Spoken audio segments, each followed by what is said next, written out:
अस्सलामुअलैकुम dear students. आज जो लेक्चर हम डिस्कस करने जा रहे हैं वो है जीन रेगुलेशन इन यूकैरियोट्स। इससे पहले हमने लेक्चर डिस्कस किया था जीन रेगुलेशन का प्रोकैरियोट्स में। तो जिसने पिछला लेक्चर नहीं देखा तो पहले वो पिछले लेक्चर को देख ले, फिर इस लेक्चर को देखे तो फिर इसको समझना इजी हो जाएगा। तो चलिए जी स्टार्ट करते हैं जीन रेगुलेशन इन यूकैरियोट्स। सबसे पहले हम थोड़ा सा इसका इंट्रोडक्शन कर लेते हैं, ठीक है। तो इंट्रोडक्शन में क्या है कि in prokaryotic cells such as bacterial cells operons are used to regulate gene expression. Prokaryote cells के बारे में हमने पढ़ भी लिया था। जैसे बैक्टीरियल सेल्स थे उसमें ऑपरॉन्स यूज होते थे। ऑपरॉन्स किसको कहते हैं? ऑपरॉन्स जीन्स का एक क्लस्टर होता है, जीन्स का एक मजमुआ होता है। जैसे हमने वहां एग्जांपल में लैक्टोज ऑपरॉन को डिस्कस किया था। तो इनके अंदर ऑपरॉन्स होते हैं जो जीन रेगुलेशन को, यानी जीन के बनने को या जीन के ना बनने को कंट्रोल कर रहे होते हैं।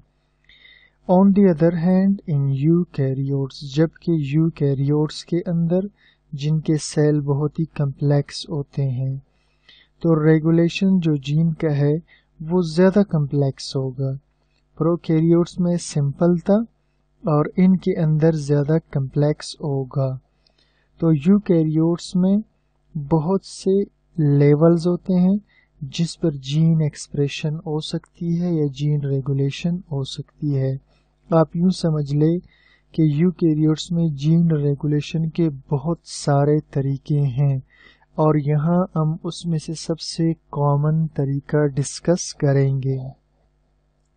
तो सबसे कॉमन तरीका जीन रेगुलेशन का यूकैरियोट्स में हम डिस्कस करेंगे। तो मेथड को चलिए डिस्कस करते हैं। मेथड जीन रेगुलेशन का एक कॉमन मेथड जीन रेगुलेशन या जीन एक्सप्रेशन का यूकैरियोट्स में वो है alter the rate of transcription of those genes, यानी ट्रांसक्रिप्शन के दौरान ट्रांसक्रिप्शन की रफ्तार को अल्टर करना, चेंज करना। क्या मतलब हुआ इसका? इसको समझने के लिए हम आगे चलते हैं। तो यूकैरियोट्स में जीन रेगुलेशन के लिए हमें 5 चीज़ों की ज़रूरत होगी। यूकैरियोट्स में जीन रेगुलेशन या जीन एक्सप्रेशन के लिए हमें 5 चीज़ों की ज़रूरत होगी, या हम यूँ कह सकते हैं कि इसके लिए 5 पार्ट्स होंगे।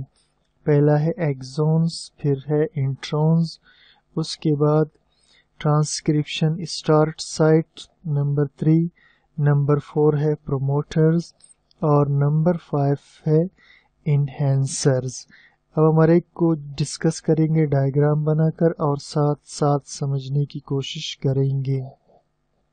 चलिए जी, अब देखिए फर्ज कर लेते हैं कि हमारे पास एक जीन है, ठीक है। फर्ज कर लेते हैं कि हमारे पास एक जीन है। लेट्स सपोज, ठीक है, यहाँ से मैं स्टार्ट करते हैं, ऐसे चलते हैं हम इस तरफ यहाँ तक, ठीक हो गया, सही है जी। तो यहाँ से हमने ये एक जीन है हमारे पास, ठीक है, जिसे हमने डिस्कस करना है समझने के लिए। अब मैं इसको स्टार्ट करता हूँ यहाँ से, इस एरिया से, ठीक है, इस एरिया से, फिर हम इसको समझते हुए इस एरिया की तरफ आ जाएंगे। स्टार्ट में इसको यहाँ से कर लेता हूँ, ठीक है। तो देखिए जी, सबसे पहले यहाँ पर एक मैं रेड कलर में एरिया बना लेता हूँ, ये वाला। उसके बाद फिर मैं एक रेड कलर का एरिया बना लेता हूँ, ठीक। और इसके बाद मैं फिर कुछ एरियाज ब्लू कलर में ड्रा कर लेता हूँ, ये ब्लू कलर का एरिया हुआ। और उसके बाद ये फिर एक ब्लू कलर का एरिया हुआ, ठीक है। और उसके बाद फिर ये ब्लू कलर का एरिया हुआ, ये, ठीक, ये। अच्छा, अब इसमें जो ब्लू कलर के एरिया नज़र आ रहे हैं आपको, इनको हम कहते हैं एक्सॉन्स। इनको क्या कहते हैं? एक्सॉन्स। ये जो ब्लू कलर के एरिया हैं, ठीक है। और एक्सॉन्स होते क्या हैं? These are the DNA sequences that encode for a polypeptide. ये डीएनए के सीक्वेंसेस हैं, डीएनए के कुछ बेसिस हैं जो पॉलीपेप्टाइड यानी प्रोटीन के लिए कोड करते हैं या प्रोटीन बना सकते हैं। उसके बाद ये जो आपको रेड एरियाज नज़र आ रहे हैं, ये रेड एरियाज जो है इनको हम कहते हैं इंट्रॉन्स। क्या कहते हैं इनको? इनको हम कहते हैं इंट्रॉन्स। और इंट्रॉन्स क्या होते हैं? Those DNA sequences that do not code for anything useful। DNA के सीक्वेंसेस तो हैं, लेकिन ये मैसेंजर आरएनए जब बन जाए तो उस दौरान ये किसी चीज़ के लिए कोड नहीं करते। इसलिए फिर इन एरियाज को, ये जो इंट्रॉन्स है, इनको बाद में हम एक प्रोसेस होता है स्प्लिसिंग, उसके थ्रू हम इनको फिर कट कर लेते हैं। स्प्लिसिंग के थ्रू इन एरियाज को काट कर निकाल देते हैं और सिर्फ एक्सॉन्स को कोड कर रहे होते हैं, ठीक। ये दो बातें हो गई। अब इससे हम आगे चलते हैं, ठीक है। नंबर 3। अब 3 पे अब आ जाए ट्रांसक्रिप्शन स्टार्ट साइट, इसको हम कहते हैं, ठीक है। क्या कहते हैं इसको? इसको हम कहते हैं transcription start site. Transcription start site, इसको मैं ज़रा ग्रीन में ड्रा कर लेता हूँ, या किसी, ठीक है, इस कलर में मैं इसको ड्रा कर लेता हूँ। देखने जी, ये वाला, ठीक है। इसको हम कहते हैं transcription start site. Transcription start site यानी ये वो जगह है जहाँ से इस जीन के ट्रांसक्रिप्शन ने होना है। ये वो एरिया है जहाँ से आगे ये जीन ट्रांसक्रिप्शन अपनी स्टार्ट कर लेगा, इससे आगे जीन की ट्रांसक्रिप्शन होगी। This is the area along the DNA. ये डीएनए के ऊपर एक एरिया है वेयर आरएनए पॉलीमरेज 2 बाइंड्स, जहाँ पर आरएनए पॉलीमरेज 2 बाइंड हो सकेगा, ठीक है। जहाँ पर क्या बाइंड हो सकेगा? आरएनए पॉलीमरेज, ठीक है। मैं इसको थोड़ा सा कलर में कर लेता हूँ। ये फर्ज करे आरएनए पॉलीमरेज है, ठीक है। यहाँ पर आरएनए पॉलीमरेज 2 बाइंड होगा, ठीक है। RNA polymerase 2 is a 12 protein complex and synthesis the messenger RNA। और RNA polymerase ये 12 प्रोटीन्स के कम्प्लेक्स है। ये जब यहाँ पे जुड़ेगा तो इससे आगे ट्रांसक्रिप्शन को स्टार्ट कर लेगा। नंबर 4 है प्रोमोटर। प्रोमोटर 2 किस्म के हैं, ठीक है। कितने किस्म के? 2। एक को हम कहते हैं कोर प्रोमोटर और एक को हम कहते हैं अपस्ट्रीम प्रोमोटर। एक को कहते हैं कोर प्रोमोटर और दूसरे को कहते हैं अपस्ट्रीम प्रोमोटर्स। दोनों को बारी बारी डिस्कस करेंगे। पहले मैं बनाता हूं कोर प्रोमोटर को, ठीक है। अब देखें आप, ये जो एरिया है ये कोर प्रोमोटर का एरिया है, ठीक है। ये एरिया कौन सा है? इसको हम कहेंगे कोर प्रोमोटर, ठीक है। ये कोर प्रोमोटर का एरिया है और इसको हम टाटा बॉक्स भी कहते हैं, ठीक है, क्योंकि इसमें थायमीन, एडेनिन इस तरह के बेसिस होते हैं, इसलिए हम इसको टाटा बॉक्स भी कहते हैं। तो देखिए ज़रा जी, पहले हम कोर प्राइम की बात करते हैं। Core promoter. This is a DNA sequence which is located about 40 bases upstream of the start site। देखिए कहता है ये डीएनए का एक सीक्वेंस होता है, ठीक है, और ये स्टार्ट साइट से 40 बेस पेयर्स अपस्ट्रीम ऊपर की तरफ होता है। ये स्टार्ट साइट है, ठीक है, ठीक है, ये स्टार्ट साइट है। तो स्टार्ट साइट से यानी बीच में कोई 20 बेसिस होंगी, उसके बाद ये टाटा बॉक्स मौजूद होगा, ठीक। तो इसको हम कहते हैं TATA box promoter. Over 50 proteins can bind to core promoter, forming an important complex for gene expression।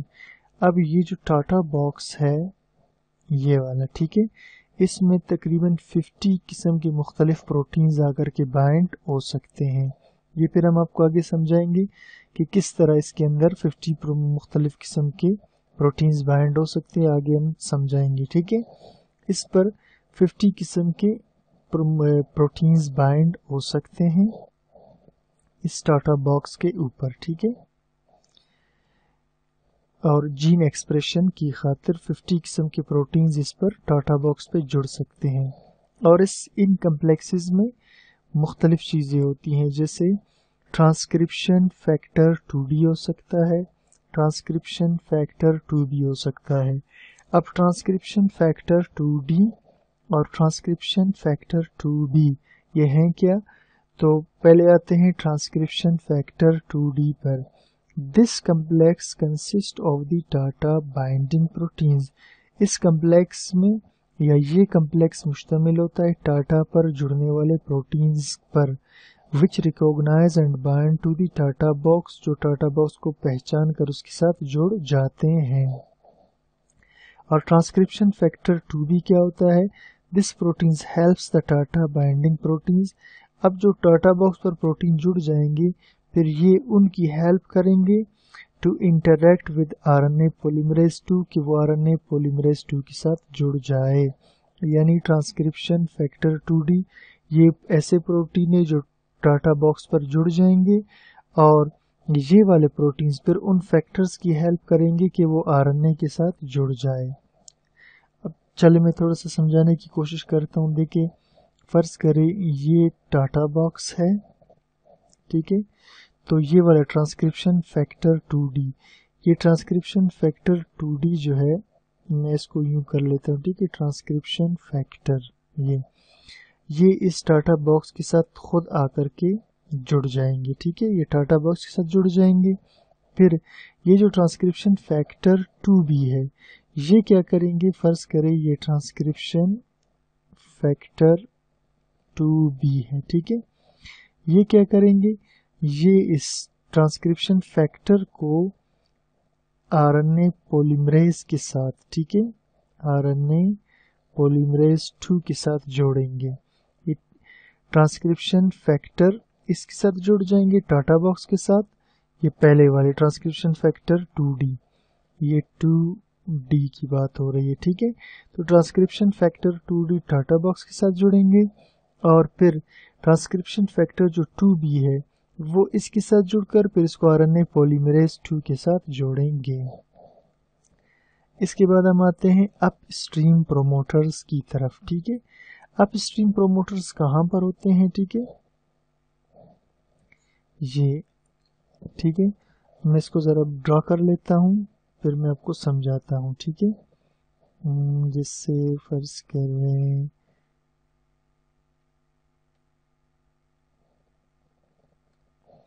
ये, ठीक है, ये 1 ये इस तरह से, ठीक है,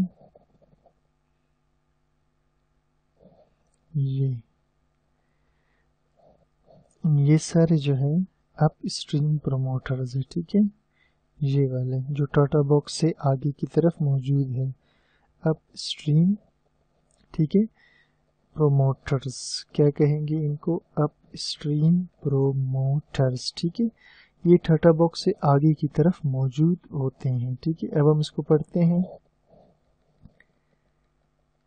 These are DNA segments found stream of the core promoter, यानी कोर प्रोमोटर से ऊपर। They can also bind activator और repressor proteins needed to regulate gene expression, यानी ये जो अपस्ट्रीम प्रोमोटर्स है ये या तो एक्टिवेटर के साथ जुड़ेंगे जिसने ट्रांसक्रिप्शन को स्टार्ट करना है, या फिर ये इनहिबिटर के साथ जुड़ जाएंगे जिसने ट्रांसक्रिप्शन को रोक देना है। यानी अगर हमें प्रोटीन चाहिए हो तो इनके साथ एक्टिवेटर जुड़ जाएगा, प्रोटीन बनना शुरू हो जाएगा, और अगर हमें प्रोटीन की ज़रूरत ना हो तो अपस्ट्रीम प्रोमोटर्स के साथ इनहिबिटर जुड़ जाएगा और प्रोटीन का बनना बंद हो जाएगा। लास्ट की तरफ हम चलते हैं, ठीक है। तो लास्ट हमारा है इनहेंसर्स, ठीक है। इनहेंसर्स कहाँ पर होते हैं, ये देखिए जी, ये इस डीएनए के सीक्वेंस में काफ़ी दूर मौजूद होते हैं, ठीक है। इनहेंसर्स जो है ये इस डीएनए के सीक्वेंस में काफ़ी दूर मौजूद होते हैं। जैसे फर्ज करें ये एरिया है, ठीक है, ये इनहेंसर है, ठीक है। इसका काम क्या है हम आगे डिस्कस करते हैं। ये इनहेंसर है, ठीक है। ये आप देखें इससे जीन से काफ़ी दूर मौजूद होता है इनहेंसर, ठीक है। इसका काम होता है ट्रांसक्रिप्शन को इनहेंस करना, बढ़ा देना। These DNA sequences are located far away from the gene, ये जीन से दूर होते हैं। They can be upstream or downstream from the gene। अब ये कह रहा है कि ये जो जीन है ये जीन से अपस्ट्रीम इस तरफ भी हो सकते हैं और ये जीन से आगे की जानिब भी किधर मौजूद हो सकते हैं, तो कहीं पर भी हो सकते हैं, ठीक है। ज़्यादातर ऊपर की तरफ होते हैं। Enhancers bind special transcription factors, proteins that increase the rate of transcription। फिर enhancers क्या करते हैं, ख़ास किस्म के ट्रांसक्रिप्शन फैक्टर प्रोटीन के साथ जुड़ते हैं और फिर बढ़ा देते हैं ट्रांसक्रिप्शन को। अब मैं आपको थोड़ा सा समझाने के लिए मैं एक डायग्राम ड्रा करता हूँ पहले, फिर उसके बाद आपको समझा देता हूँ, ठीक है। देखिए मैं दोबारा जो है इस डीएनए की पट्टी को दोबारा से जो है बना रहा हूँ, ठीक है। इसमें हम इसके अंदर पूरे, ठीक है, पहले की तरह जो है कुछ एक्सॉन्स होंगे, जैसे देखिए, ठीक है। पहले हमने बनाए थे कुछ इसके अंदर एक्सॉन्स होंगे,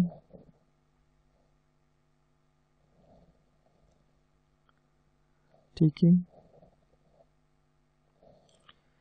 और इंट्रॉन्स को हमने किस कलर में बनाया था पहले, ब्लू कलर में, ठीक है।